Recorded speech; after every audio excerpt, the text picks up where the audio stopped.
So in the field of Parkinson's disease and synucleinopathies in general, we've thought that the Lewy bodies that we see in the brains of patients could be the culprits, the toxic species. But many years ago we started to doubt this because we see that Lewy bodies typically exist in surviving neurons. So this raised the question that perhaps other species would be more relevant, more toxic. And there has been a wealth of evidence suggesting that smaller species that we normally call oligomers or oligomeric species might indeed have stronger pathological effects. At least this is what we find in a wealth of animal and cell-based models.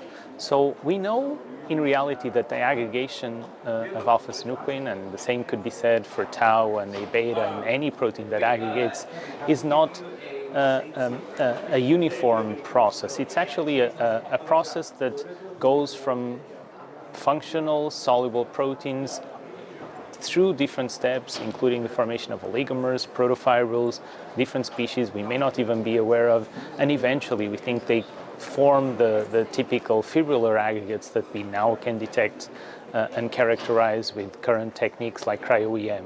So there's great interest in understanding these other species because perhaps they will be more relevant from a pathology standpoint, and they would then be better targets for therapeutic intervention. So the field has been interested in this question for a long time.